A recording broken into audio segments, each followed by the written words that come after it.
Polis əməkdaşları tərəfindən narkotiklərin qanunsuz dövriyyəsinə qarşı mübarizə davam etdirilir. Nəsimi rayon polis idarəsi əməkdaşlarının keçirdikləri sonuncu əməliyyat zamanı əvvəllər də narkotiklərlə əlaqəli cinayətə görə məhkum olunmuş 38 yaşlı Elvin Əliyev saxlanılıb. Ondan qanunsuz olaraq əldə etdiyi 13 kiloqram 700 qram narkotik vasitə olan marihuana aşkar edilərək götürülüb.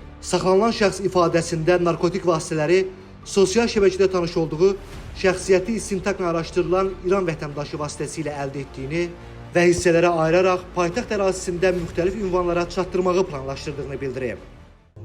Sosial şəbəkə olan WhatsApp-da Hüseyn adlı şəxslə danışırdım, İran vətəndaşı. Narkotik vasitə göndərdi, mən onu götürdüm, o deyən yerlərə qoydum, onun əsasında mənə pul verirdi.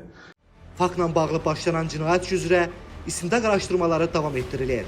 Elvin Əliyev barəsində məhkəmənin qərarı ilə həbs qətimkan tədbiri seçilib. Qeyd edək ki, cari ilin əvvəlindən Nəsimi rayon polis idarəsinin əməkdaşları tərəfindən 161 kiloqram müxtəlif növ narkotik vasitə qanunsuz dövriyyədən çıxarılıb.